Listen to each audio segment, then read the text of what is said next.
Hello, everybody. Welcome to another Midwestern Marks live stream. I'm joined by Noah today as we're going to be breaking down various interesting and relevant topics. The first thing we're going to be talking about is Ukrainian mercenaries showing their support for Israel, which should come as no surprise.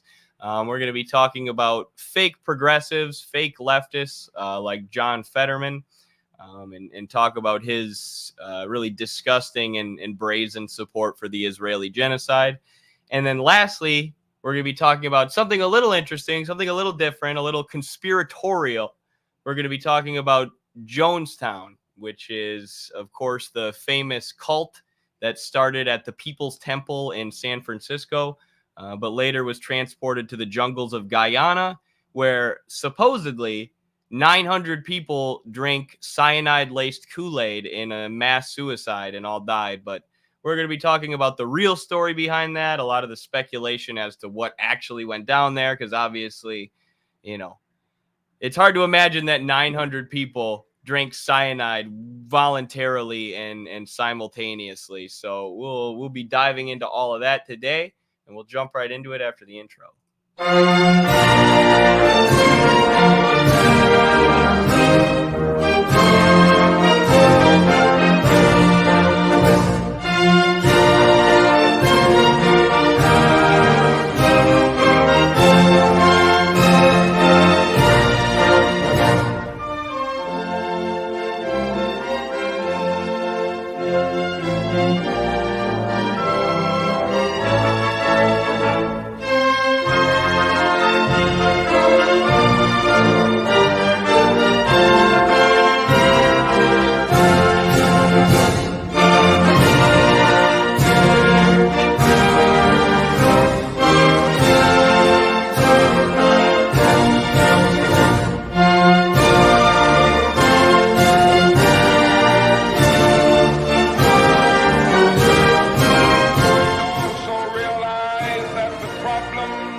I'm going to be Carlos this time and say, man, that international. It gets me every time. It really does, though. It's very inspiring. And I know it's corny and old, but whatever. I'm also corny and old, so it works. I was thinking during that, like talking about the Jonestown thing and the cyanide Kool-Aid and everything. It's wild how far-reaching that is. We talk about drinking the Kool-Aid all the time without even thinking about it. I don't know, just a little interesting tidbit. Yeah, true. And when you hear the official narrative of Jonestown, it's like, did nobody question that more?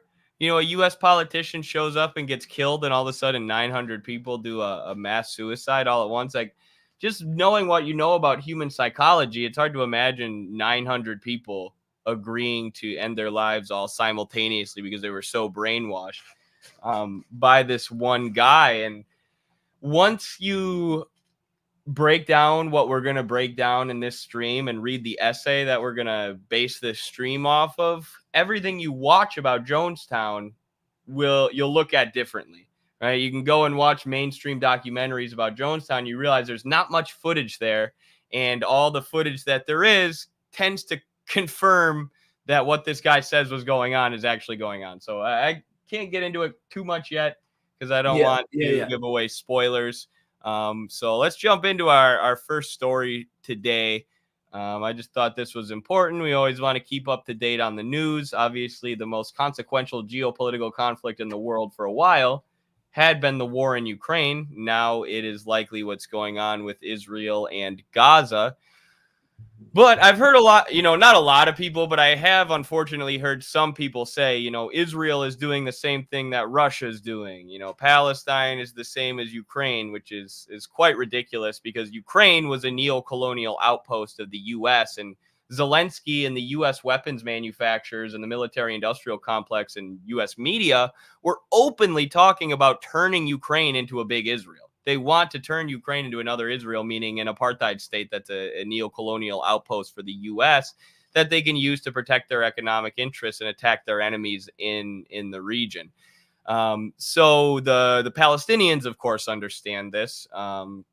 And apparently the Ukrainians do too, because here you have Ukrainian mercenaries who were pictured with an Israeli flag. So the Ukrainians are siding with the Zionists, the U.S.-backed extremist ethno-nationalist forces in Ukraine are supporting the U.S.-backed ethno-nationalist fascistic forces in Israel. And this should come as no surprise to anybody who understands geopolitics. Eddie, I can't believe you're saying this. Don't you know that they're Jewish? Nazis can't do that. They have a Jewish president, Eddie. Come on. Just get real, man. I forgot. I didn't No, realize. it's stupid. It's so, I really hate when people like what these narratives about these sort of giant important geopolitical phenomena teach us to do is give us a reason to shut our brains off. And that's what they do even about Jonestown, which we'll get into later. Everything, all of these function in a way to get us to stop thinking critically about a situation. Why would these Ukrainian mercenaries be standing with Israel, right? Why would they be doing this? They're Nazis. They are very literally Nazis, right? They're descended from the same groups of Nazis that chased my grandparents across an entire oblast before the Soviets, outlawed and arrested all of these anti-Semites and locked them up. So like the whole like on them be like Jewish thing on the surface can tend to make sense because wasn't the Nazis' whole thing hating Jews, but it kind of wasn't, right?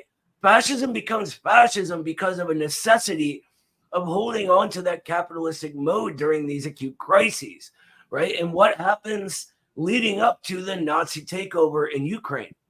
Very acute crisis, right? The entire country is divided between West and East, and the U.S. and our oligarchy takes advantage of this situation, and they were pushing it all along, really, but uses these Nazi forces to carry out its will, just like the financiers were using the original fascists back in the day. There's a reason it was the industrialists funding Hitler in his rise to power, right?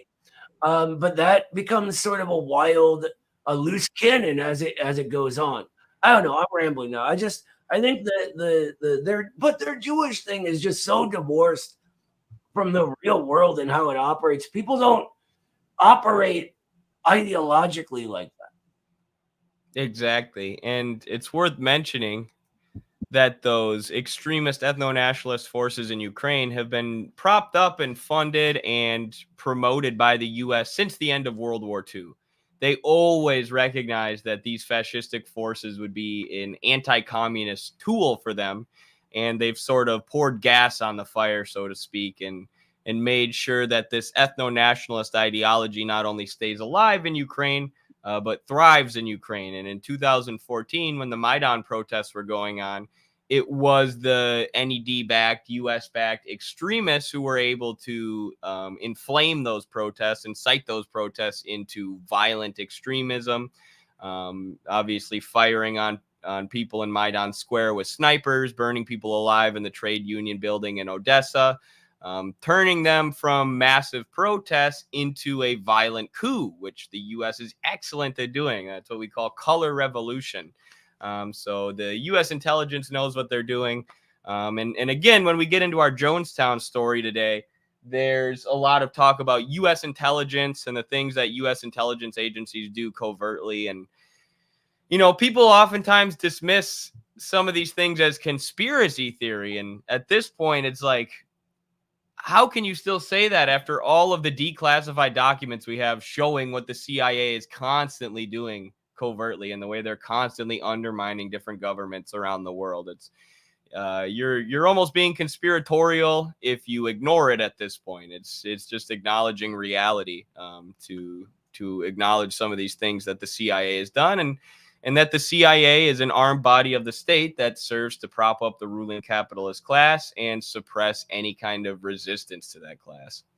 100%. There's a reason Michael Parenti used to say what we have here is a conspiracy fact, right? It's not just a theory, it's factual what is happening, right?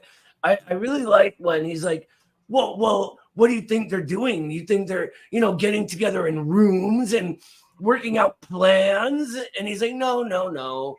They get together skydiving, right? They're all outside shouting with megaphones. No, of course they get together in rooms. What are you talking about? Where else do you get together and discuss your interests and carry out plans to achieve those interests?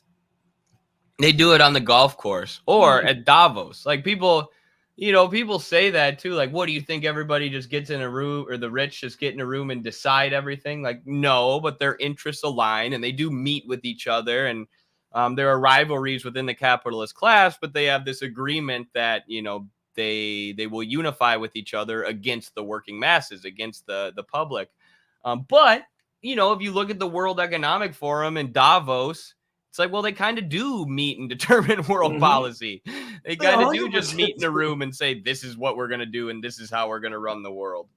Right. And you know what's crazy? This is called a conspiracy theory when it's really just how class society functions.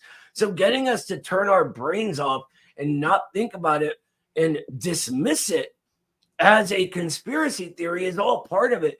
Why do you think they allowed Alex Jones to blow up?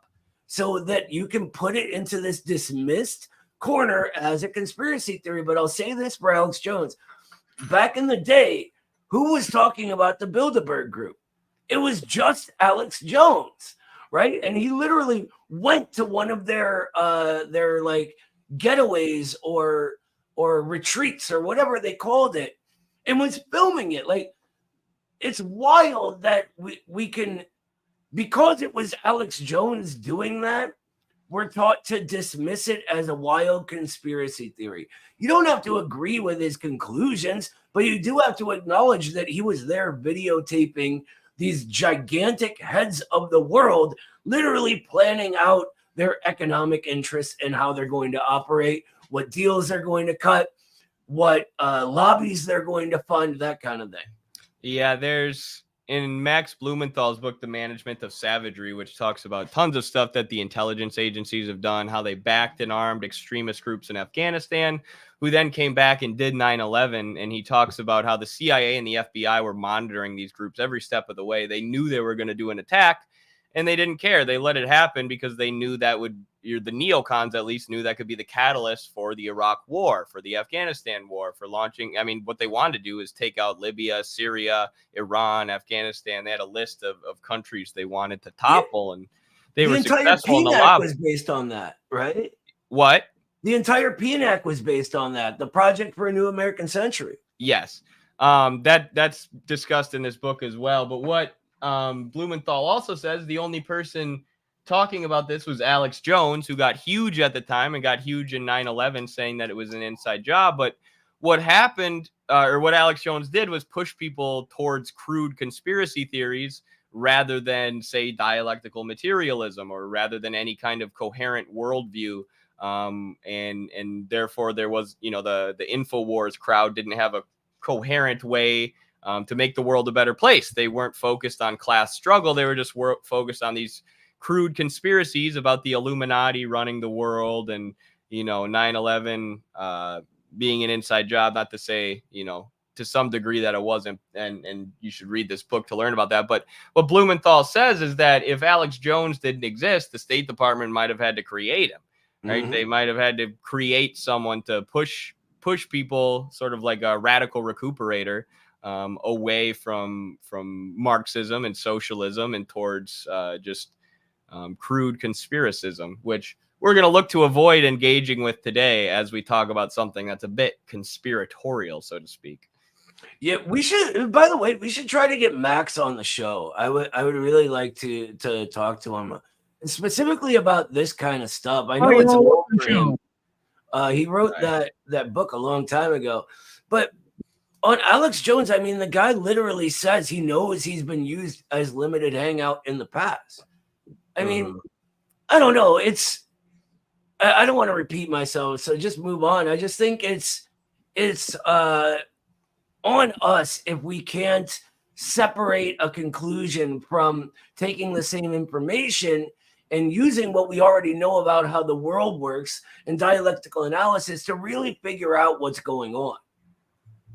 Absolutely.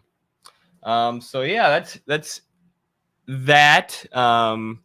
The other thing I wanted to react to today before we jump into Jonestown is John Fetterman. Kyle Kalinske posted this video saying Fetterman torches what remains of his credibility. And this is of note to me because I made a video a while back on TikTok, probably a year or two ago, making fun of John Fetterman, saying that everybody thinks John Fetterman is a progressive or a working class guy because he puts on a Carhartt. So that's what he would do. He dresses in basketball shorts and a Carhartt and then pretends like that makes him a warrior for the working class. But I looked into his background. He's a political careerist. He graduated from one of the Ivy League Harvard. schools. Yeah, Harvard. He graduated from Harvard. He's been in politics his whole life. He has never, ever worked a real job.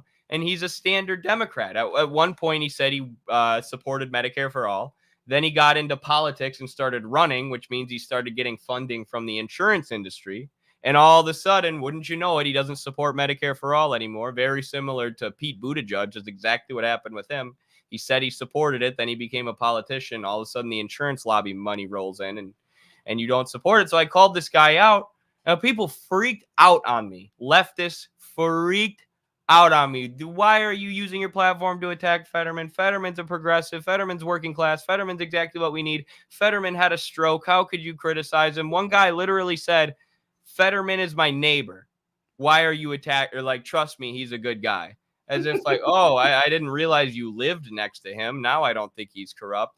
But since I made that video, everything John Fetterman has done has proved me right, as I knew it would, because, you know, we understand how these things work. When you're a corrupt puppet of capital, you don't do things for the working class. So he's become more and more of a neoliberal shill. And now even Kyle Kalinske, who's, you know, a social democrat and more of a centrist than us, says that Fetterman has torched his credibility.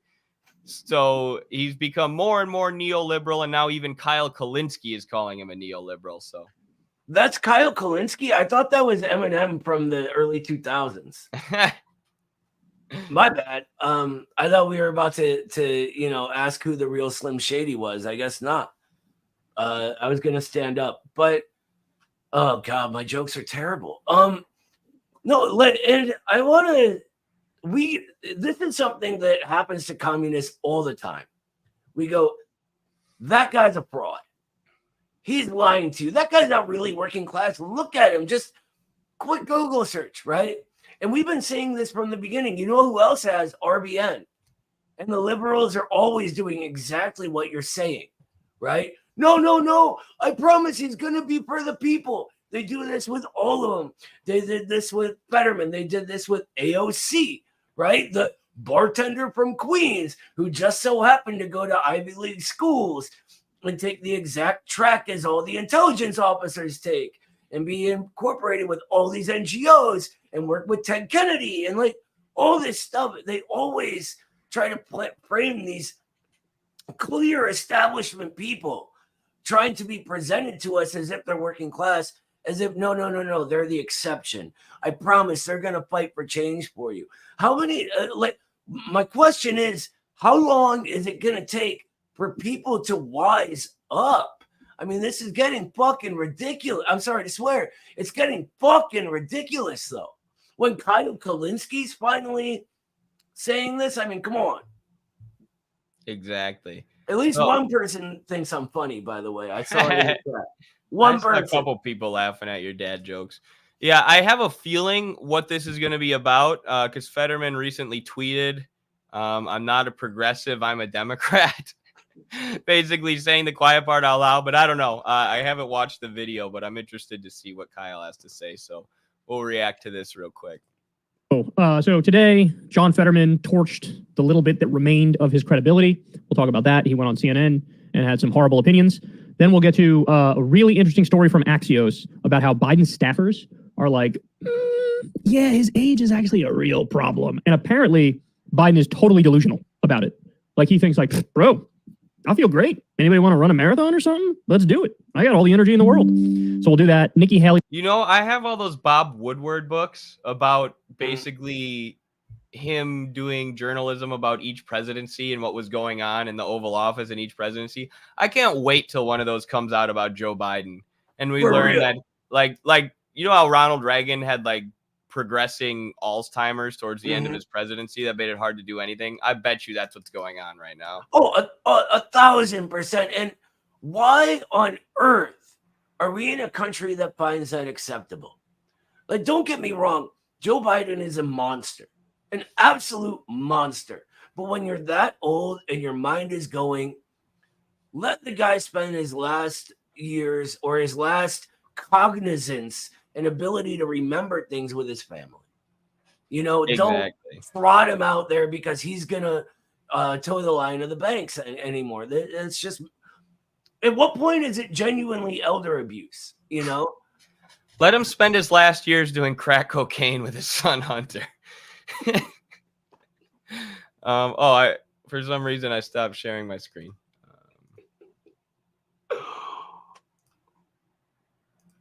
Is trying to capitalize on her recent surge in the polls in New Hampshire. She's going after Trump a little more aggressively.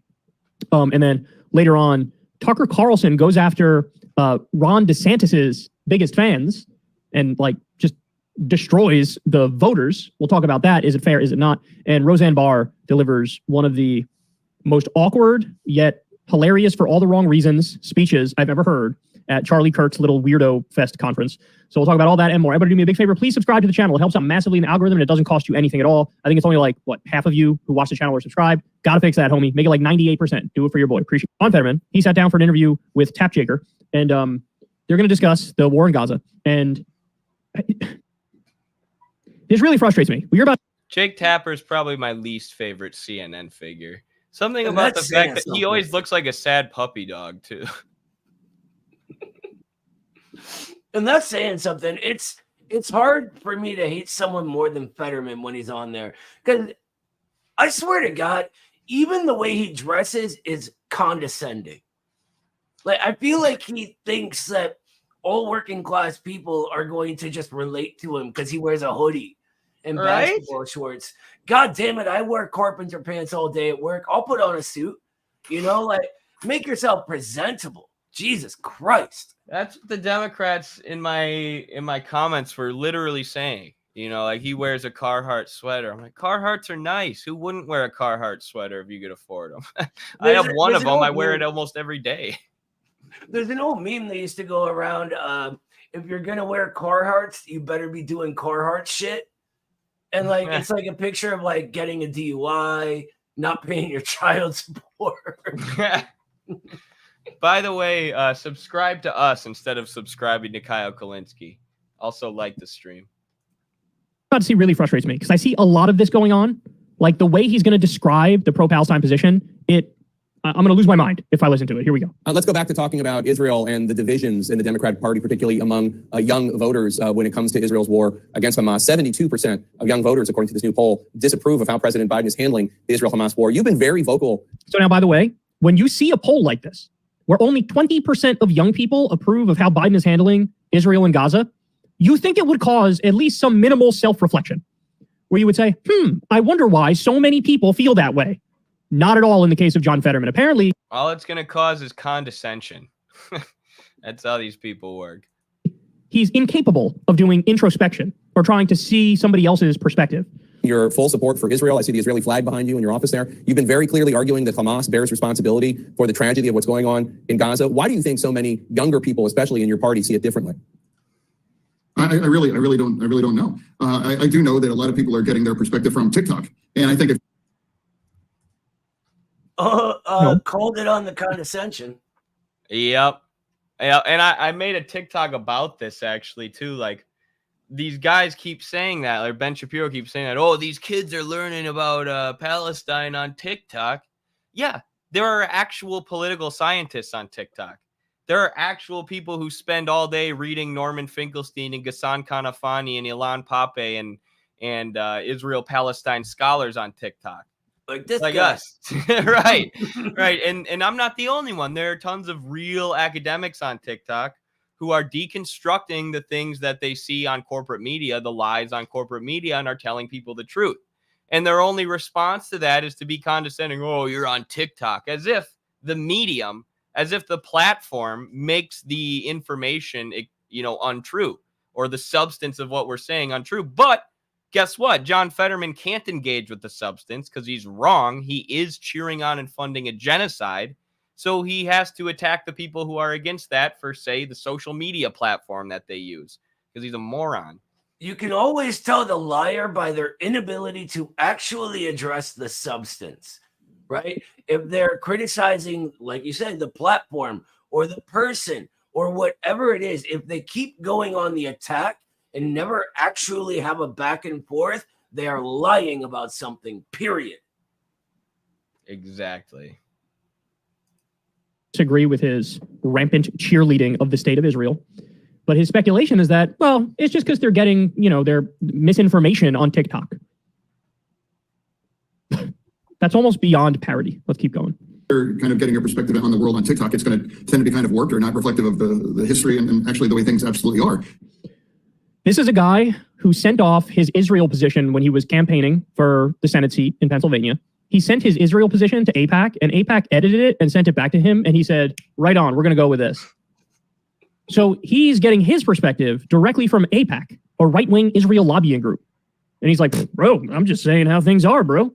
Exactly what I said happened with his Medicare for All position, right? Before we started this segment, I said John Fetterman was pro-Medicare for all, just like Pete Buttigieg. Insurance lobby became a donor to his campaign. All of a sudden, he will not say the word Medicare for all. He'll do what every politician does and say, I support universal health care. I support increasing access to health care. But they won't say the policy that means nationalization of the insurance industry, because they're corrupted by the insurance industry. And in practice, they will stand against Medicare for all and universal health care at every turn. It's the exact same thing with Israel. Maybe he was slightly critical of Israel at first. AIPAC said, no. And he said, yes, master. Yes, master. Same thing with CVS Health did it to him last time, Yep. That's who he started getting his money from. And what I would really like to, and here's the thing. We know in this country, everyone knows politicians are built on lies. There are jokes like, how can you tell a politician's lying? Oh, their lips are moving, right?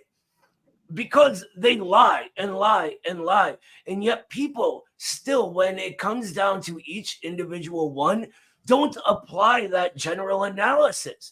They don't go, oh, wait, politicians lie. They just go, oh, John Fetterman said that TikTok's full of misinformation and everyone's just stupid. So obviously they're all just stupid. I can shut my brain off. We have to think, people. We have to think. It's the same thing Destiny did. When I said that there's massive evidence that Israel fired on their own civilians on October 7th, he said only on TikTok and Twitter. And since there have been eyewitness testimonies, there have been articles published in Haaretz, the Israeli media, saying that, Israeli soldiers and attack helicopters fired on their own civilians. So it's just an attempt to not engage with the substance by saying, oh, you're getting this from TikTok. Yep. Have the whole truth. That's all. What a sick joke. What is very clear is that Hamas started this, and they actually broke the ceasefire. Hamas started this. Look, we talked about October 7th. We criticized it. Any targeting of innocent civilians is terrorism by definition, and I condemn it across the board, no matter who does it. If you're targeting innocent civilians, you are wrong. That is not okay. But let's also not play stupid about why the attack happened. Let's not pretend like this has nothing to do with the occupation. Can we stop like this stupid game where it's like, oh, if you try to explain where this came from, you're actually justifying it. No, you can explain it and not justify it. You can condemn it. This is where Kyle loses me here. If you're going to condemn the road that the oppressed take to liberate themselves, Go fuck yourself. You're on the side of the occupier. That's all there is to it. They can't ask the Israeli government to leave nicely. They've tried that. What do you want them to do? Right? They're not psychopaths. They're not out there just murdering innocent people, right? They're engaged in a military campaign, and this both sidesism does not apply, right? When there is a powerful entity taking everything from a people, saying that you can't even have enough water, right? Cutting off water, food, basic human dignity, right?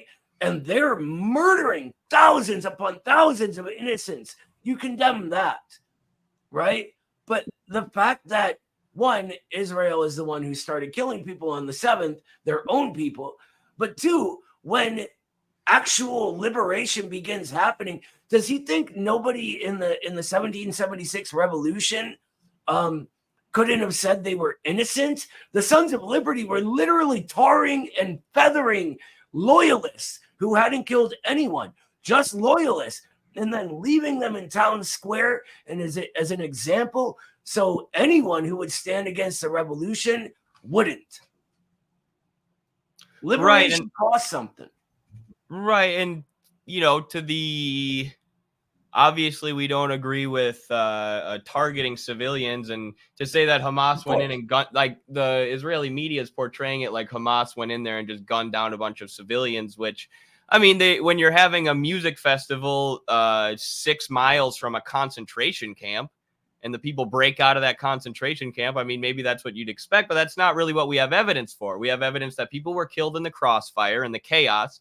Like I said, a lot of those people were killed by the Israeli military because they were just firing indiscriminately to try and get rid of the Palestinians. And, you know, there's no evidence of the Palestinians saying we're going to go in and kill as many civilians as you can. They were targeting military targets. And, you know, when you have something like the taking of hostages, which is what Hamas has done with civilians, it's like there are thousands of Palestinians in Israeli jails being held without trial right now. Right. But when it's systematic, when the Israeli legal system basically makes it legal to detain these people without charge and keep them in jail without charge, the media ignores it. Not only that, the media doesn't call them hostages. They say these are prisoners. Why are they prisoners, but the ones Hamas takes are hostages? Because Israel has more power. If you have more power, you're allowed to kidnap people, and that's a prisoner, even if you don't give them trial. So what Hamas is doing is taking these prisoners, treating them humanely, and then trying to swap them for their own people who are taken. So how can you say that the Palestinian resistance, it's not justified for them to take hostages when thousands of their people are being held as hostages right now? Right, and Israeli intelligence has come out and said we need to shut up these released prisoner or hostages. Right, we cannot let them speak because it humanizes Hamas. It humanizes the Palestinian resistance. Oh, my bad, Christopher. How we got to this place.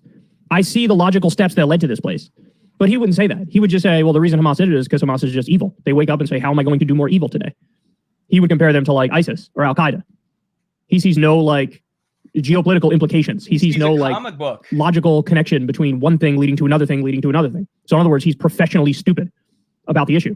Now, again, I condemned Hamas for sure for what happened on October 7th. They killed like 45% innocent civilians, hundreds of innocent civilians. Since then, Israel has killed 95% innocent civilians, according to Euromedmonitor, the human rights group, including 10,000 children and 5,000 women, over 20,000 civilians in total. So if I'm going to criticize Hamas for killing civilians, which of course I am, why would I not criticize the IDF? And in even stronger terms, for killing way more innocent civilians. Babies, children, women, attacked a music concert and everything. Has John Fetterman said anything about the babies who were taken out of incubators, and then the IDF came in, forced all the medical professionals to leave at gunpoint, said, yeah, we'll send people to look after the premature babies. Then they didn't. Then the premature babies starved to death and died and were decomposing when people walked back in weeks later. Has he said anything about that story? Has he said anything about that story, how he condemns that? It's outrageous. And from what's crazy about that story is that's the atrocity propaganda that the U.S. made up to bomb Iraq to a pre-industrial state in the Gulf War. They said that the Iraqi soldiers are taking babies out of incubators and leaving them on the floor to die. Now Israel's actually doing that. They are actually doing that. That story that we found out was made up, completely invented. Who would ever be that cruel? The IDF. The IDF would be that cruel, but you don't hear a peep about it in Western media. Yeah, there are some former Israeli intellectuals and academics who grew up there that talk about the way Israeli schools work. And when you see that, and first of all, the parallel between that and what the Nazis in Ukraine have begun teaching is it's perfect. But when you see the way they're taught to think about Palestinians not as people, and Israelis, and them taking ownership over all Jews as some sort of new superior people that need to defend themselves against an entire world that hates them, you can see where the cruelty comes. It's literally drilled into kids' heads, which is another crime against humanity carried out by the state of Israel. From now on, it's been very clear that Israel would very much want there to be peace. Israel would very much, okay, John, I'm gonna try to be nice here. That's just incorrect. That is just factually untrue. I could say you're lying, but I'll be kind in assuming you don't know. But just this past week, there's been, what, 5, 6 different top Israeli government officials who come out and say, under no circumstances are we going to do a two-state solution. Netanyahu just bragged that he blocked a two-state solution and that he'll continue to prevent a two-state solution. You have a number of top Israeli officials saying, no, that's not, we don't want that. We're not fine with that. So let me get this straight. If you don't want to end the occupation and end the apartheid, so you don't want a one-state solution. By the way, a two-state solution ain't even it, right? The Oslo Accords in the 1990s created the Palestinian Authority, and everybody knows all it did was create an occupation by remote control, right? It created this comprador class of, wealthy or powerful Palestinian politicians who are loyal to the Zionists, and they run the occupation. All they basically do, all the Palestinian Authority essentially does is collect taxes and gives them to Israel, So it's occupation by remote control. There should be one state. There should be one state where Arabs and Jewish people can live, right? Because the two-state solution is based on the idea that Israel should be allowed to have an ethno-state, that you need two states because Arab and Jewish people live there. No, you have one state where people of different races, different religions, and different ethnicities live together. That's how modern civilization works. You don't get to have an ethno-state where people of a certain religious background are completely banned from coming in, right? So the two-state solution is a half measure, the every modern bourgeois state is like this, right? Like, look at the history look at what we call the American trajectory, right? We began as an apartheid state where some people were literally property. And all of this struggle has happened over the last 250 or so years, right? And now it's a bunch of people of all kinds of different backgrounds all living together. And it's not perfect, but it's a state, right? There's no need for multiple states in one place. The USSR is the perfect example. It was a socialist state, but they had how many different races of people? Like over 100, all living in one society.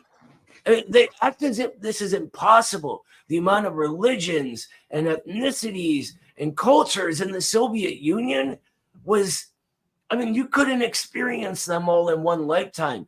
And they lived together peacefully, right? Was it perfect? No. But the idea that you need ethno-states is just reactionary nonsense, absolute nonsense. There's nothing in reality that would show you that is even an option, which is why they're trying to exterminate the Palestinians, right? Right. You just have to give different cultures their religious and cultural freedoms. USSR, China, look at the Uyghur Autonomous Zone. I know the U.S. says that they're doing a genocide, but the U.S. has tried everything that they can to promote nationalism, separatism, and extremism. But it's hard because most Uyghur people like being a part of China because they're allowed to pray, They're allowed to have their culture and worship how they want. And their economic conditions keep getting better and better and better because of socialist economic planning. So, yeah, shout out to Kevin Christensen. People hate being wrong no matter what. Imagine a scientist being petty about making new discoveries and updating scientific theories. Yes, and that's why we should always be okay with learning. We should combat this idea to think that we're always right, and we should be open to new ideas. We should be open to being proven wrong. And when we prove people wrong, we don't need to make them feel stupid about it. Sometimes we attack our ideological enemies. But in conversation and with comrades, no reason to make people feel stupid for being wrong. Because if you do that, nobody will want to admit that they're wrong and change their position. We're out to actually change minds. But thank you so much for the $10 super chat, Kevin. And thank you so much, Commonwealth Dragon. That's why Israel isn't for Jews, because they are persecuting other ethnic Jews. Yes, absolutely. Orthodox Jews were the original anti-Zionists. There was that video that came out recently of Israeli police, Israeli occupation, or Israeli apartheid forces, as I like to call them, beating up Orthodox Jews who were protesting the government. So if you are a Jewish person who's against Zionism, they will turn their guns to you. Thank you, Commonwealth. Yeah, thank you. Solution with equal rights for all. And you don't want a two-state solution. Well, John, what's left? Israel's saying we want to do permanent occupation and apartheid. Best case scenario, or worst case scenario, ethnically cleanse the region or genocide people. And we retake Gaza. We resettle Gaza. Right now it's an embargo and a blockade, but they want to resettle it in the same way that the West Bank is currently being settled with illegal settlers. Those are the only options, John. One-state solution, two-state solution, continued occupation and apartheid, or total ethnic cleansing and genocide. Those are the only options. They've said we don't want a one-state or a two-state solution. So what's left, John? Oh, Israel definitely wants peace. Based on what? Based on what? That's just not possible so long as Hamas is allowed to exist. So in other words, his view of Hamas, they're 100% wrong, evil, irredeemable, impossible to work with. But his view of Netanyahu and Likud and the further right Israeli parties, yeah, perfectly reasonable. They want peace. There absolutely are factions of Hamas that say, kick all the Jews off the land completely or genocide them. And that's wrong and that's dumb and that's bad. There are also just as many on the Israeli side who have all the power, by the way, who say the same thing in the other direction. We want greater Israel. We want no more Palestinians. Let's skip here to... Yeah, and there are far more of those, and a lot of those right-wing extremists in the Israeli government that I haven't seen any Hamas people saying that, and Hamas's charter doesn't say that either. It says we're against Zionists, not against Jews. I'm sure there are, anti-Semitic Palestinians. How could there not be if you're being killed by a Jewish ethno-state every day? But the right-wing coalition that helped Netanyahu stay in power is like the extreme right in Israel. It's like the fascist right. And this has always been a thing. It's always been the vanguard of Israeli expansion. They've been the ones leading the worst massacres. The mass expulsions of Palestinian villages have always been these far-right Zionists. And Netanyahu, in order to stay in power and not get ousted because everyone in Israel recognizes he's corrupt, he made a coalition with the far right. So the government that's in power right now is literally like the fascist wing of Zionism. And that's why there are protests going on in Israel all the time, because the more progressive Zionists are against the brazen genocide and genocide apologia that's going on. Young voters, when it comes to Israel's war against Hamas, 72% of young voters, according to this new poll, disapprove of how President Biden is handling the Israel-Hamas war. You've been very vocal in your full support for Israel. I see the Israeli flag behind you in your office there. You've been very clearly arguing that Hamas bears responsibility for the tragedy of what's going on in Gaza. He's got the Israeli flag in his office. This is an American politician. Unreal. Have the American flag. Like, what? It's like that. It's almost as bad as that one guy who came to work, or that one congressman who went to work dressed in the IDF uniform. Like, yeah, it's ridiculous. I guess from their perspective, that's probably just like, notice me, AIPAC. Give me more money, AIPAC. Fund my campaign, AIPAC. Look, I'm literally wearing a uniform. I literally have a flag in my office. Think how many Carhartts I can buy if AIPAC donates to me. It reminds me of that anarchist guy Milei in Argentina that literally was waving Israeli flags around at his celebrations for winning. It's absolutely absurd. In the American context, Fetterman is so concerned about Israel, right? Yet between 60 and 80% of Americans right now struggle paycheck to paycheck. Prices are all going up, and our cities are crumbling, and people are finding it impossible to go on. What are you doing about that, rich kid? That's what I want to know. Exactly. Before we move on to our Jonestown segment, it reminds me of this tweet from Thomas Massie, the Republican senator who's voted against conflating Zionism with anti-Semitism. He's a corrupt American politician who this is a case of a broken clock being right twice a day. But he tweeted this meme: Congress these days, American patriotism, nah. Zionism, yeah, exactly. No, So they're we'll not. just ask a really interesting question in the chat, though. I'd like to take a whack at. VS, what does football or soccer look like in a communist model when financial incentives attract top talent? I don't know why you wouldn't pay soccer players well for what they do. Why would you ever not pay them well? You know what I mean?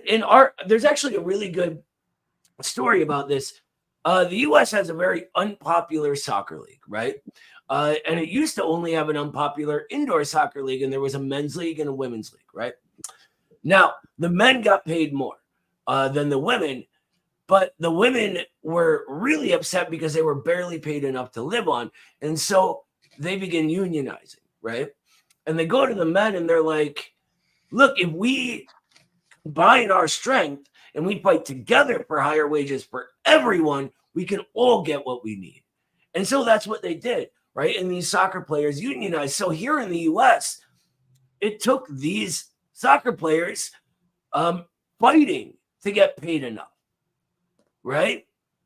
In a communist state, we don't have those giant billionaire owners of teams, right? The soccer teams will just be owned by the people as a natural resource, like any natural resource should be. You don't let someone claim that and charge you rents. That's insane. And so why wouldn't you pay them exactly what they're worth? You could attract all kinds of great talent that way. Yeah, it's a great question. You could think about it think about the NFL. Who are the workers in the NFL? You have, of course, the production workers who are all underpaid, but the players, right? The players are getting concussions and getting beat up, and some crazy percentage of NFL players go bankrupt after the first few years because either they don't know how to manage money or they think they're getting paid more than they are or whatever. But the owners are making bajillions off of these people, right? Unless you're the Packers and you actually are like a team that's owned by the fans. But under socialism, there would still be players, but the players would get a lot more. They'd have a lot more protections. They could basically make the decisions for their own league. Like the Players Association could be making decisions rather than Roger Goodell. And then they would be people owned. And I compete in Greco-Roman wrestling. So this is an interesting question for me because in Greco-Roman wrestling, you don't really get paid unless you're one of the top 3 in the country.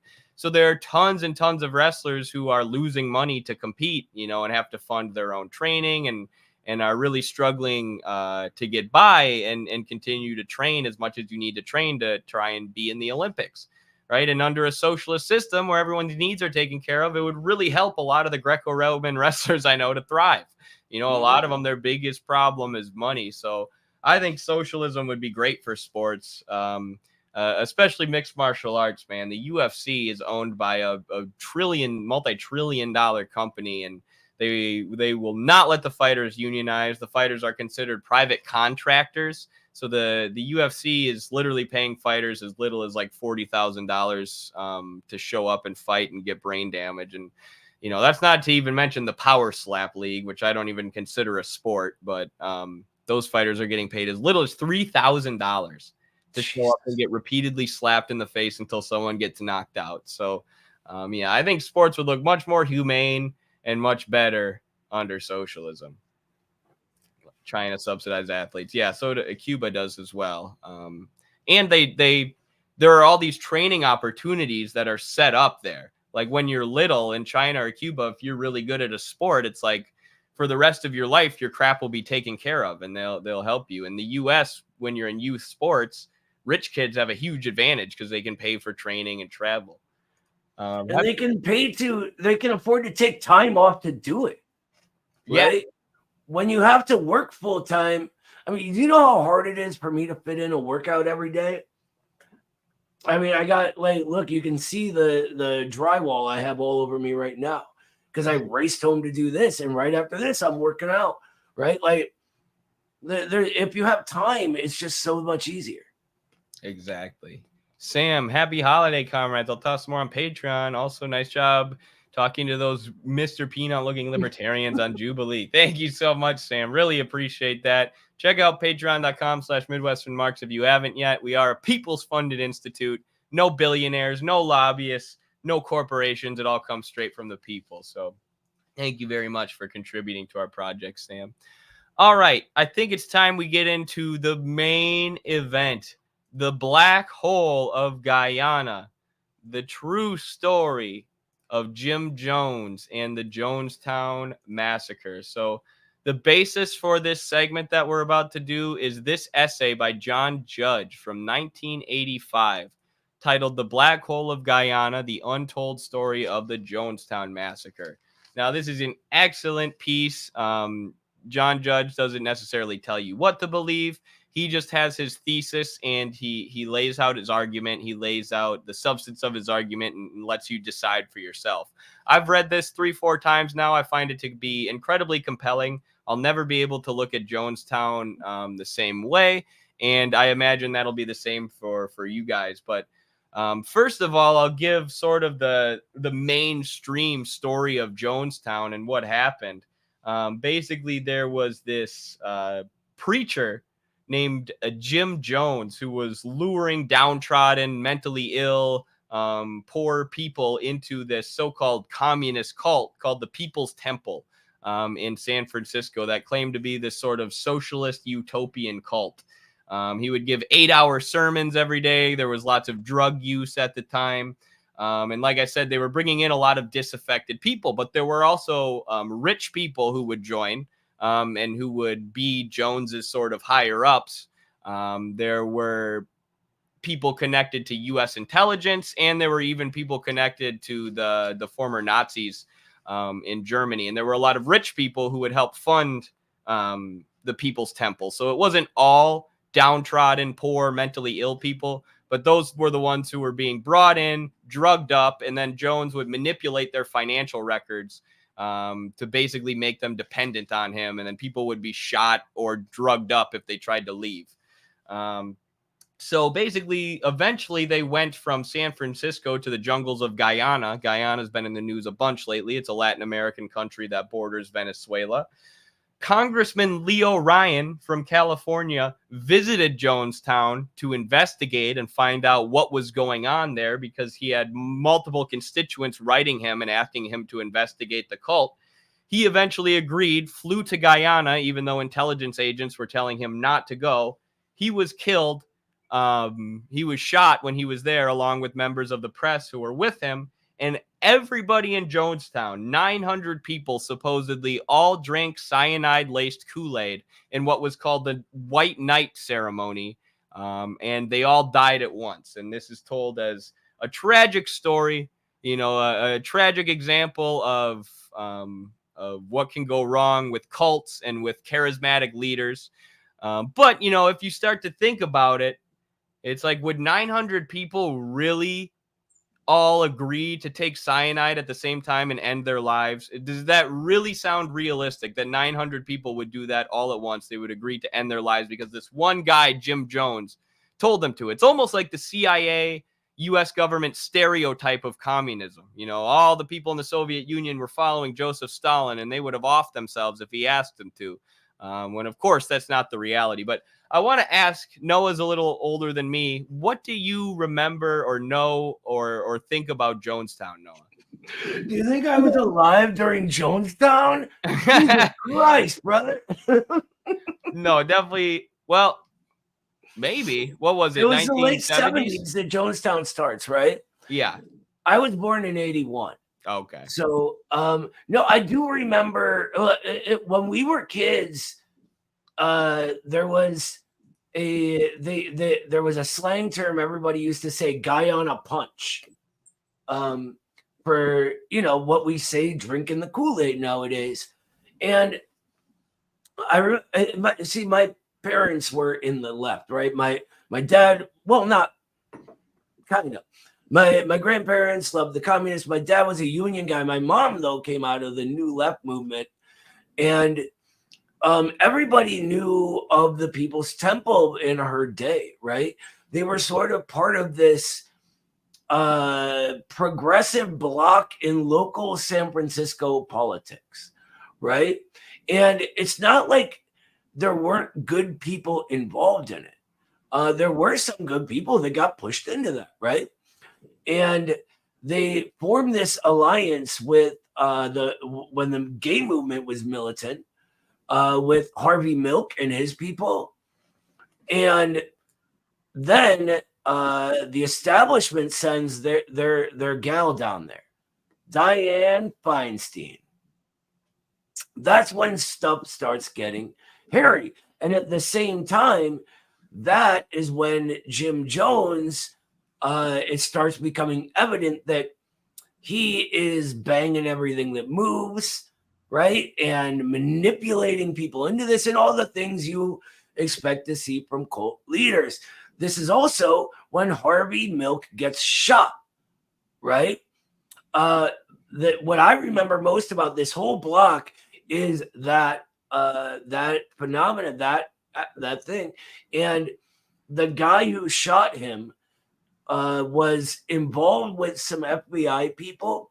Like, he was just supposedly just some guy, or maybe he was a cop. I forget exactly what it was.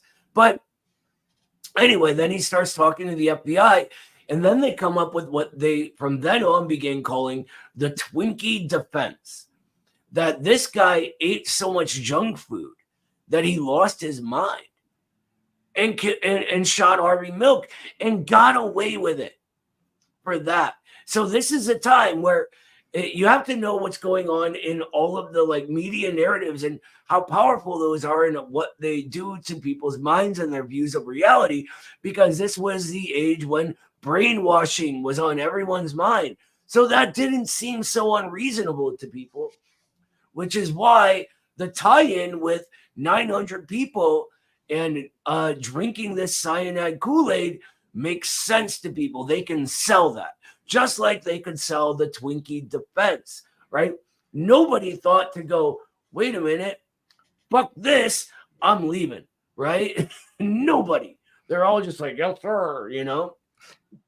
All right. That's all I remember. Nowadays, based on what we know about brainwashing and even based on what we know from declassified MK Ultra documents, you can't brainwash 900 people into doing that. Or you can't trick someone into doing exactly what you want. You can destroy their brain. You can mess with their brain.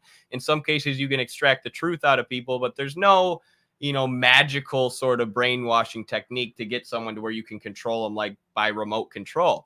But at the time, like Noah said, that was a big propaganda point that was being pushed. So that's what they convinced people that Jim Jones did. And Feinstein took over for Milk right after he was killed. She was just appointed. And that's how her political career started, was never elected. She was appointed. And there are all sorts of weird connections between Jonestown and the Harvey Milk assassination. And actually, a lot of people who were involved in Jonestown were involved in MLK. His supposed disappearance, which is talked about in this essay. But basically, John Judge makes this argument that originally, when the massacre happened, the Guyanese media reported that 408 people were dead, but 700 people fled to the jungle. But with time, the death counts continued to increase to the point where it was at 913 people dead a few weeks later, and 16 survivors, I guess, who went to the U.S. But so it went from them saying 400 people are dead and 700 people fled into the jungle to them saying now 900 people are dead within a matter of time. So first, the reason the U.S. claimed that the reason for the discrepancy was that the Guyanese can't count. They didn't know how to count, so they counted to 400 when actually the number was 913. But then when they realized that was not a believable story, they started saying that the bodies were hidden. Some of the bodies were piled up on top of other bodies, which made counting them hard, which is hard to believe anyways, but also they had to poke a hole in every single body because the decomposing gases otherwise would have blown them up. So they would have had to poke a hole in each one. It's highly unlikely that they counted 400 when they were actually 900. Go ahead, Noah. Yeah. Sorry. The idea that bodies were just piled up on. So first of all, how did bodies get piled up that high that you lose count? Right. Secondly, and I'm sure you'll get to this, it's very strange that they all die of this Kool-Aid, and yet they find needle marks in the backs of so many necks. Almost everyone, 80 to 90% of them had needle marks in their necks. Right. Like, I wonder, I mean, I guess they were all just junkies that they all, shot up in the back of their neck. So here wild. It is. So here's a picture so you guys can look. I mean, maybe there's a few people touching each other, but for the most part, these bodies look fairly neatly organized, almost like they were dragged and set there, and I don't see many bodies laying on top of other bodies. We could check out, I got another one here. Here's bodies again, fairly neatly organized. No bodies laying on top of other bodies. Here's another one, a more wide shot. Again, this is a very wide shot, but you don't see many bodies laying on top of other bodies. You see people clumped together, but and certainly there aren't enough bodies hidden under there to where the CIA or whoever was counting them would have missed 500 of them. There were also declassified documents from the FBI that came out recently that showed the FBI dragging these people when they were counting them. So like I said, they had to poke holes in each one of them. They had to interact with everybody. The idea that they counted 400 and missed 500 of the people who were laying there is just really, really, really hard to believe. And that is the official story of the CIA and the U.S. government, that there were too many bodies on top of other bodies, so they miscounted. There were, and I mean, John Judge calls this morbid arithmetic. That would have to mean that 408 bodies were covering up 505 bodies. And I mean, come on. Does that sound real? You sound like a conspiracy theorist, Eddie. Have you ever considered that? I haven't. I forgot to consider that. I will next time. Yeah, Alex Jones. So anyways, suspiciously, the British Black Watch, which is British Special Forces, and U.S. Green Berets were doing training exercises in Guyana that day. Also, 100 Guyanese troops had been deployed into the jungle to find the 700 people who reportedly fled, but later all turned up dead. Most of... sorry. Coincidence. That's just a coincidence, Eddie. So John Judge says that the bodies looked like they were dragged. They looked like they had been dragged, which is why he suggests that maybe these people were killed by the Green Beret or killed by the British Black Watch and then dragged back to Jonestown. And there's an article critiquing John Judge. It's a horrible article. We'll talk about it later. There's an article critiquing his analysis here. And he says in that critique that there's no evidence that these bodies were dragged. Right, that's one of his critiques of John Judge. But since this article was written in 1985, FBI photos have been declassified showing them dragging the bodies. Right, so we know for sure now that these bodies were dragged and placed there. We don't know for sure that these people were killed in the jungle and then dragged and organized, but we know for sure that they were dragged. Well, I just want to add, because what we're talking about is British Special Forces, American Special Forces, and then local Guyanese military, I assume. But what's the official name of Guyana? British Guyana, right? So people like sort of, because they're in the global South, assume that they're not affiliated with the U.S. and the West in some way, but they very much were. I just want to make like this was all under the jurisdiction of the our oligarchy. So Yeah, I just needed to make that clear. That's I all. believe the Guyanese leader at the time was put there literally in a CIA coup. Mhm. And right, Guyana's always been basically a neo-colony. Now, there was more criticism from Guyanese doctors, Guyanese coroners, and the Guyanese press, right? They were like, this is a conspiracy. You know, we don't believe what's going on. We don't believe our government officials who are corrupt by the U.S. We think they're lying to us. But those the top Guyanese officials basically just went along with the U.S. narrative and coincidentally received big grants from the United States around the same time that they did that. So yes, basically a neo-colony. So it's not hard to believe that a small number of Guyanese troops would have gone along with the CIA's plan.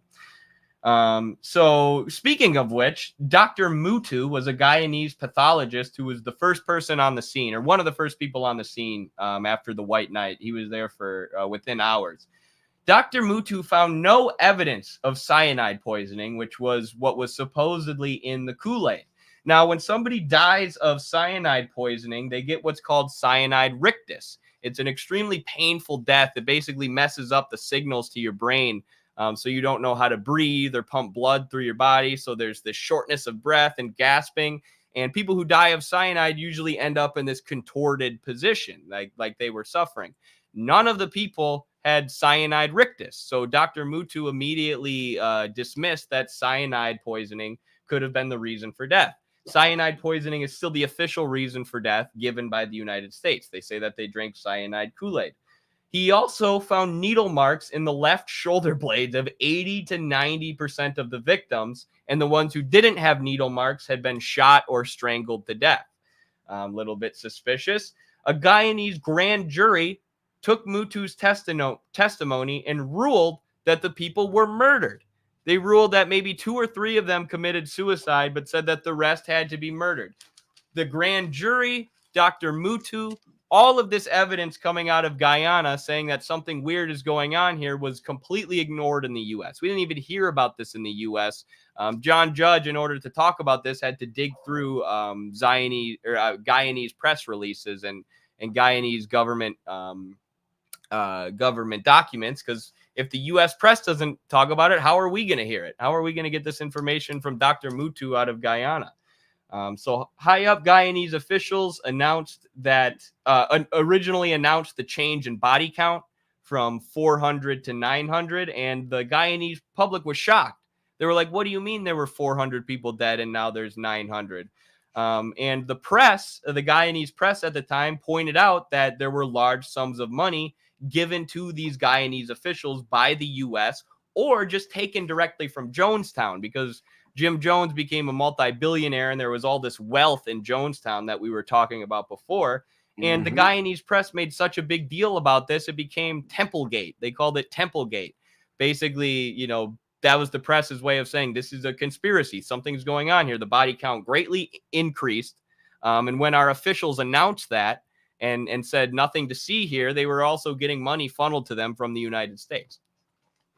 You know, it's wild to me. These things keep happening, right? These giant things like Jonestown, like we were talking about 9/11, like they happen over and over and over again. And the things just don't add up to anyone who even gets curious and says, let's look into what happened, right? Anyone, just a cursory glance. But we are so well trained to dismiss anything outside of the official narrative as this conspiracy theory that people don't take it seriously. And so I've seen people who have actually been curious about 9/11, for instance, and look into it and go, yeah, it doesn't add up, but I'm not some conspiracy theorist. You know, everything was on the level, but I'm like, wait a minute, you just said it doesn't add up. And they're like, oh, yeah, well, I'm sure it's fine. But there's some disconnect, and our ruling class plays on that and knows that it works like that. We can't, I said this earlier, letting them tell you to shut your brain off is the worst thing you could ever do. Right. You should question everything. Why wouldn't you, based on what we know at this point? I mean, what was Operation Northwoods? They were literally going to shoot down a jet and blame it on the Cubans. You should question everything. That's not to say that everything I'm telling you about Jonestown is 100% true, or, 9/11 was 100% an inside job, but it's always good to be critical and look into these things. At the very least, in the case of 9/11, the people who did the hijacking were funded and armed by the U.S. and Afghanistan when they were anti-communists. And then the CIA and FBI were tracking them for years and didn't do anything, even though they knew they were plotting a terrorist attack. So question everything at the very least. But are you finding John Judge's argument to be fairly convincing so far, Noah? Yeah, absolutely. And I'm kind of excited. I'm learning the paper through this medium, right? And getting sort of, since you've read it a few times, your more in-depth analysis of it as we go. I mean, there's a way that we can operate when researching events like this. And I think he's doing it really well. And as I was pulling it up myself, even the way he puts the information together seems to me like the way that you would be asking questions as you're looking into the facts yourself. And so it's cool to sort of, a question comes up as you're reading, and that question then gets answered directly after that, Absolutely. So to continue with the evidence, to take the bodies back to the United States after the White Night, the U.S. flew in 16 C-131 cargo planes, which look like, trying to bring up a picture, which look like this. They're freaking huge. They're thick planes. Yet despite this, it took the U.S. over a week to get all the bodies out of Guyana and back to the U.S. They were only transporting 30 bodies at a time, which, looking at the size of this plane, I think you could fit a lot more than 30 caskets in there.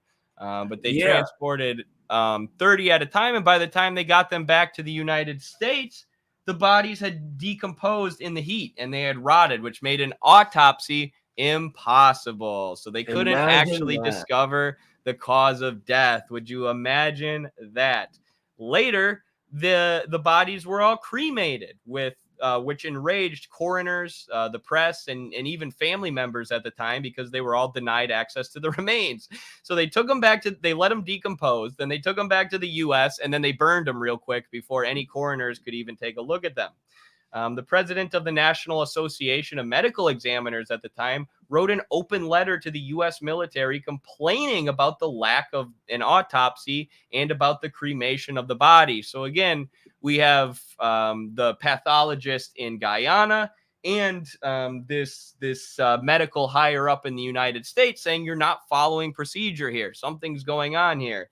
And again, that not to say that proves the conspiracy, but it sure points to something going on. It sure points to the fact that what's going on is not what we're being told, and they're trying to cover something up. Jones also had a privileged group of armed guards who were always at the People's Temple, and were always in Guyana. And any report you'll read about Jonestown will say this, that there were armed guards everywhere, not letting anybody leave. They were the ones who helped Larry Layton kill Leo Ryan. They killed the congressman when he showed up in Guyana to investigate. And the guards were mostly there to enforce discipline and control labor, because once they got to Guyana, the temple basically became a big work camp. But we'll talk about that in a sec. Go ahead, Noah. Yeah, real quick, I wanted to go over, I forget the congressman's name. I think it's interesting what happens to him, because remember that people were going to this cult, right?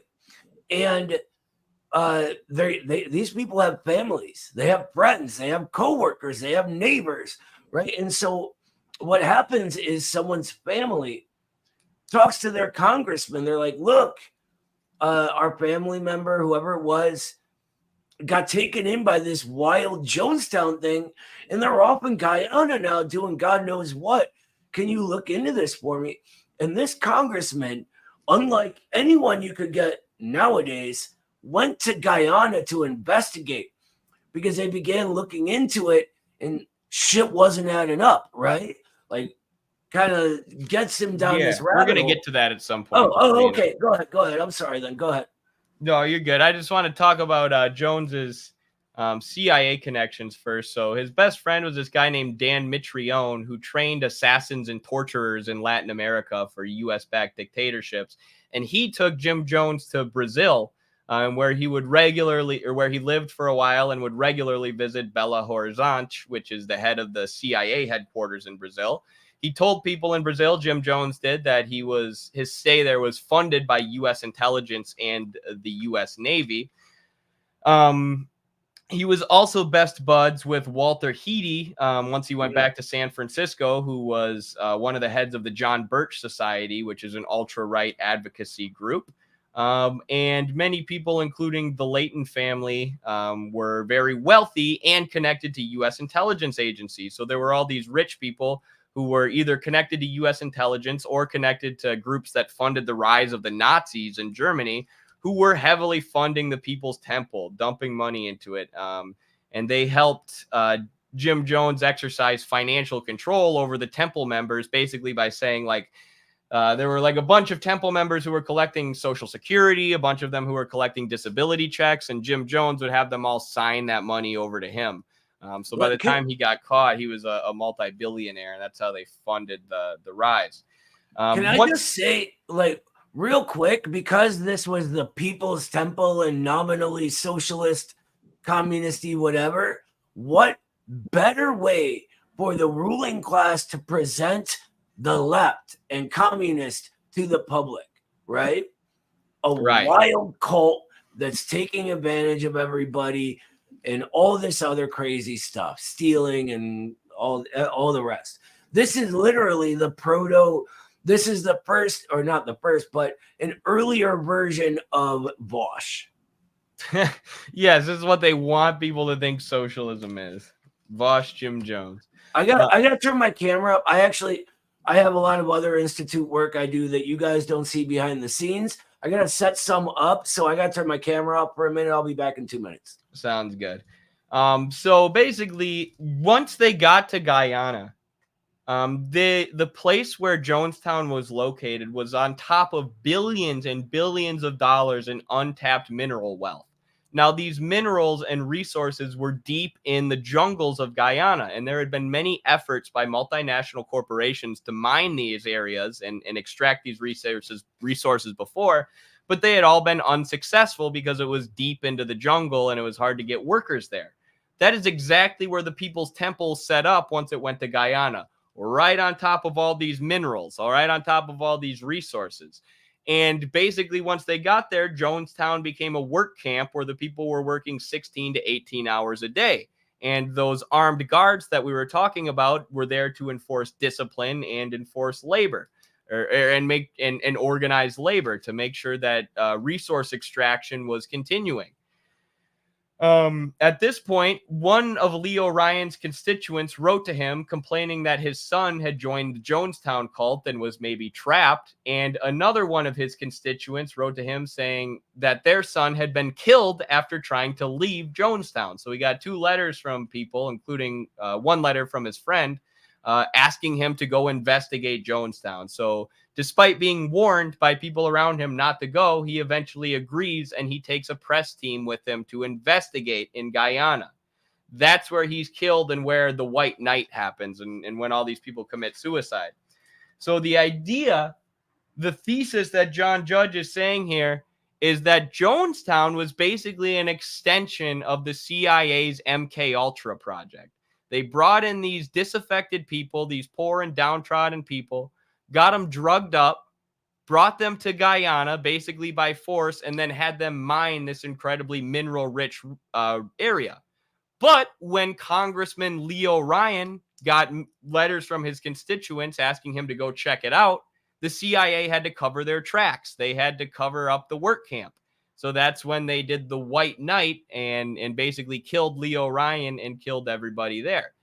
Now, if you watch any mainstream documentaries about about Jonestown, almost all of what you're going to see is people working. You're going to see people in these work camps. And Jim Jones just talking about how great it is here.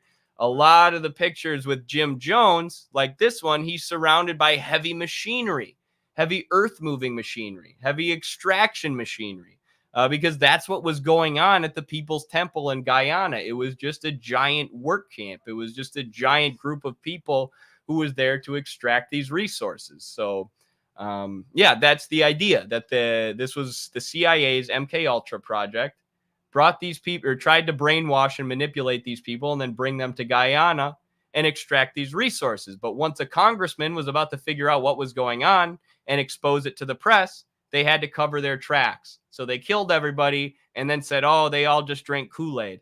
They all just drank cyanide and died. That's the conspiracy. They did all just drink cyanide and die, you conspiracy theorist. I'm sorry. You better be. The idea you too, tankies, I swear to God. because You don't believe in the Uyghur genocide. You believe in all these crazy conspiracy theories. I mean, what was 9/11 disconnected from the Iraq War too? I mean, come on. You probably believe in Benghazi. Part of the MK Ultra project was they wanted to brainwash people to the point where they could tell them to commit suicide, and the people would, because that would be, a nice trait for a spy to have. You tell them to off themselves and they do it. So the idea is that they actually tried to do the White Knight, right? Because they would do these suicide drills where they would practice the White Knight ceremony and try and get it in people's heads that we're going to do this mass suicide. The idea is that, maybe some people drank the Kool-Aid, but then a bunch of the other ones ran off into the jungle where they were rounded up by British Black Watch or U.S. Green Berets. And then the ones who weren't found, because there are about 100 people who weren't found, probably just died in the jungle. And again, the Guyanese government was heavily backed by the CIA at this point. And in Jonestown, it was well known that they were drugging people up, and anybody who tried to leave, they would inject them with a bunch of drugs, and even mainstream sources will say this. So very similar to MK Ultra, where they were drugging people up and trying to destroy their brains, trying to control them and use them for cheap labor. It's exactly what these people were being used for, is cheap labor, allegedly.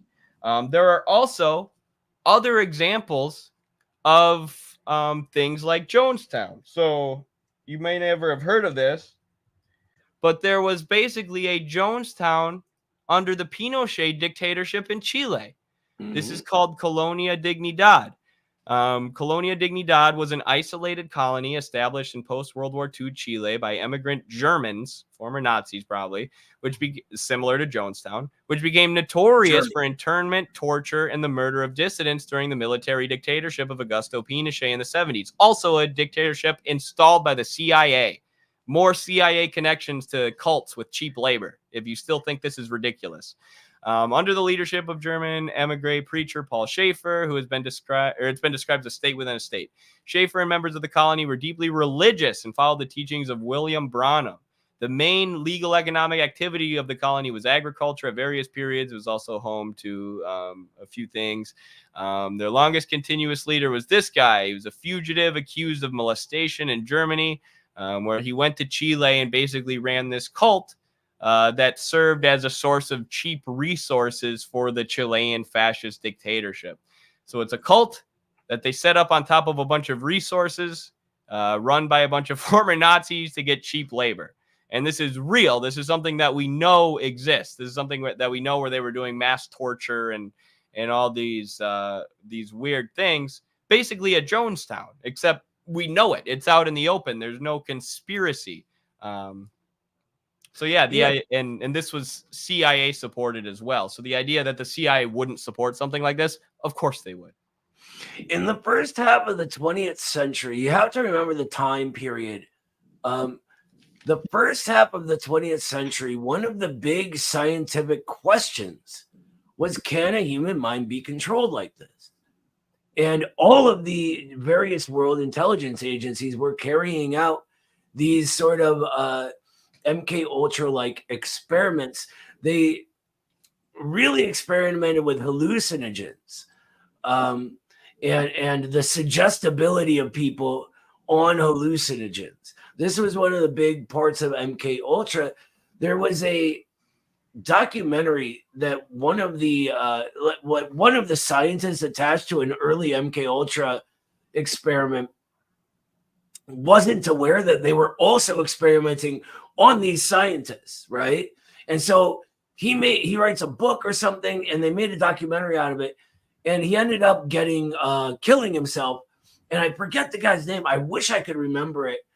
But the documentary was brilliant and really well done. I have a terrible memory, so I apologize. But it's sort of when it gets big in the U.S. with the CIA, comes directly on the heels of Nazi scientists being recuperated into our establishment. And I think that's important to remember, that a lot of this comes from the Nazis. Right. MK Ultra did, and probably Jonestown. Like I said, there were these people who were connected to U.S. intelligence and connected to the Nazis in Nazi Germany.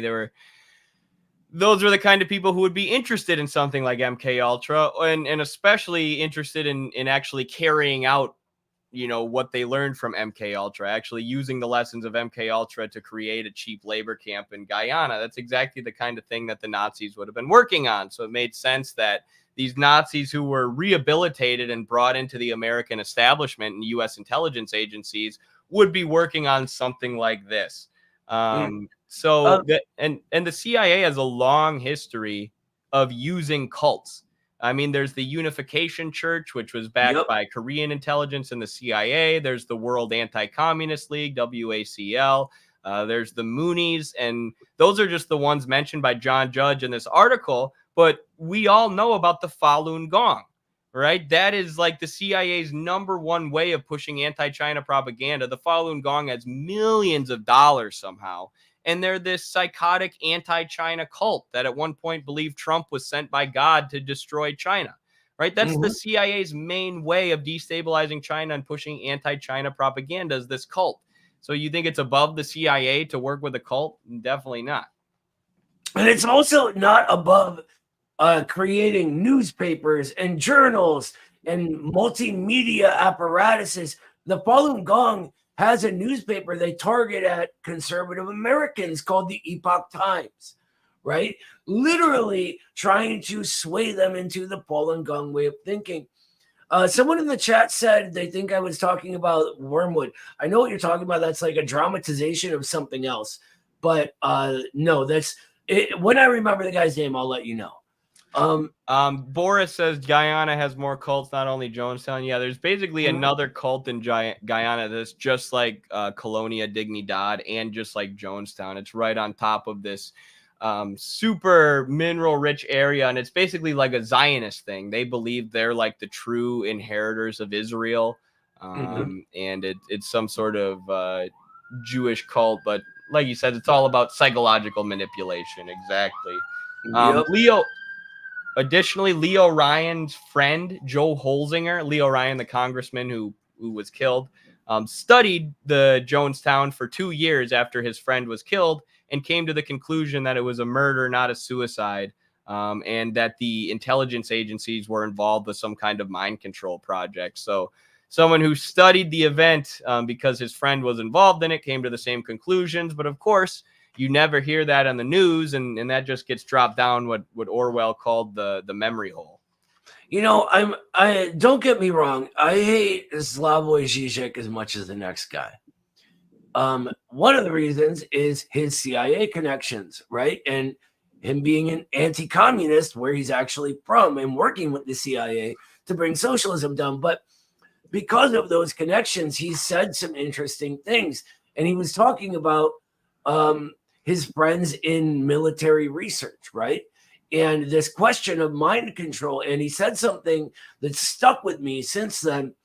That the really terrifying thing about what they're learning is that people always think mind control is, some force from outside your body is forcing you to do something or say something, right?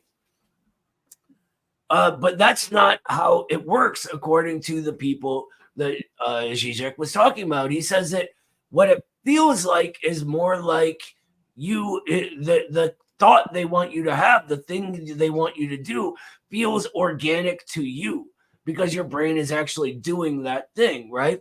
Like it's not your idea to lift your right arm, right? That's implanted in you, but you feel like it is. It's very bizarre the way he explained it. If I could find a link, I'd post it, but I'm sure you can find it if you Google search it or YouTube search it. For sure. Yeah, so that's all I've got on Jonestown. I felt that I would be remiss. There's an article criticizing John Judge's article called Escaping the Event Horizon, a rebuttal to John Judge's The Black Hole of Guyana. And I read this because I had to do my due diligence to you guys, and this is not a good read.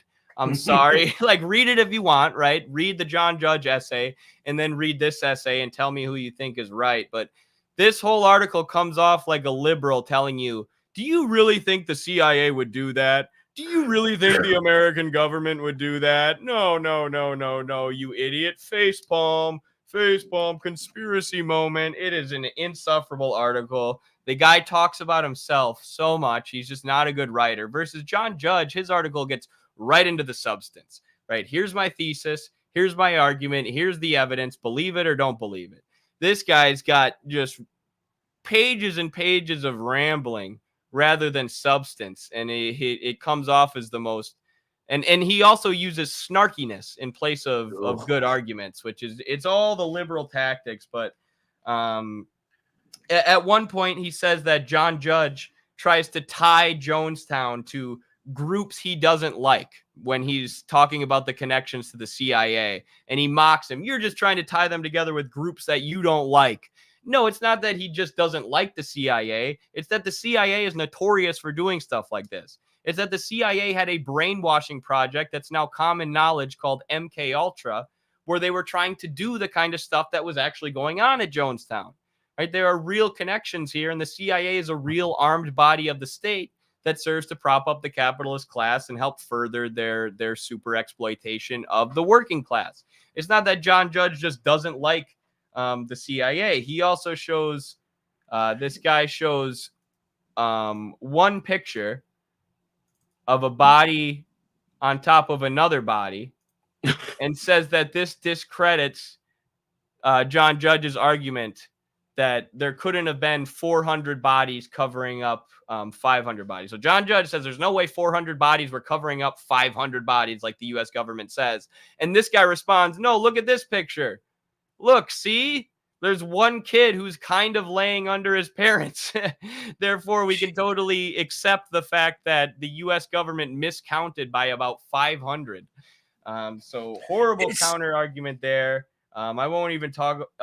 He also argues that the UK special forces couldn't have been involved because why would the US outsource something like this to a foreign nation? That's a bad idea.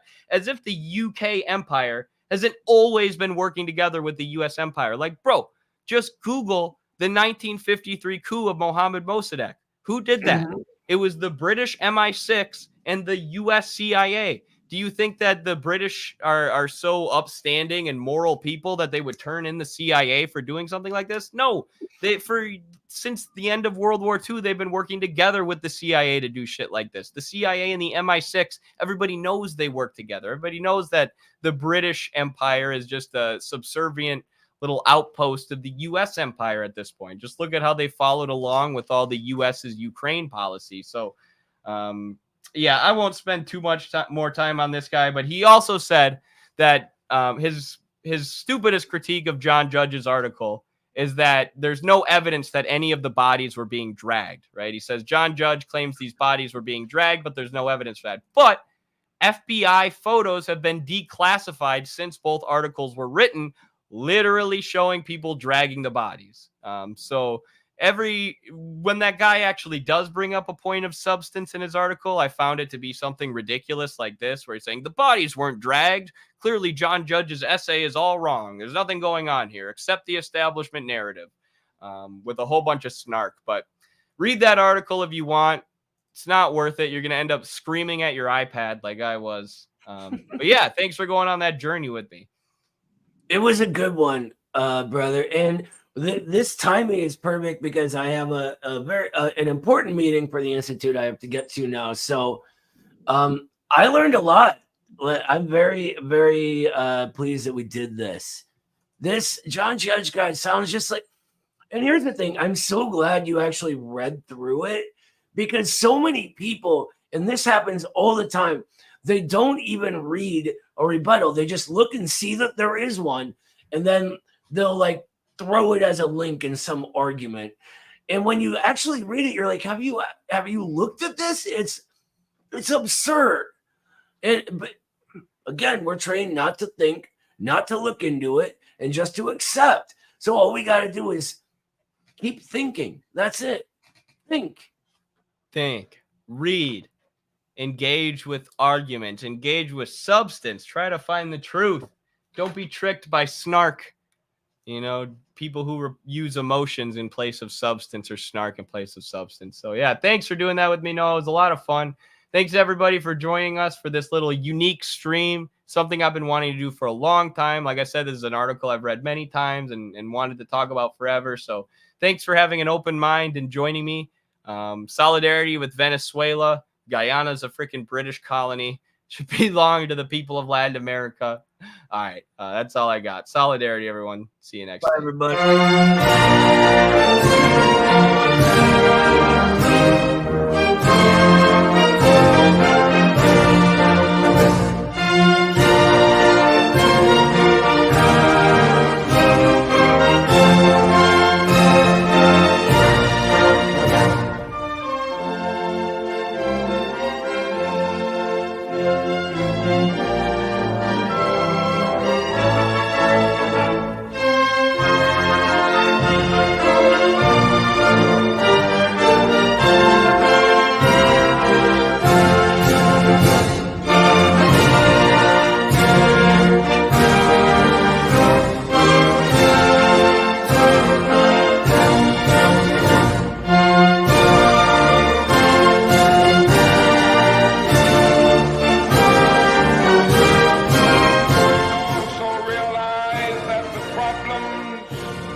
And economic injustice cannot be solved without a radical redistribution of political and economic power.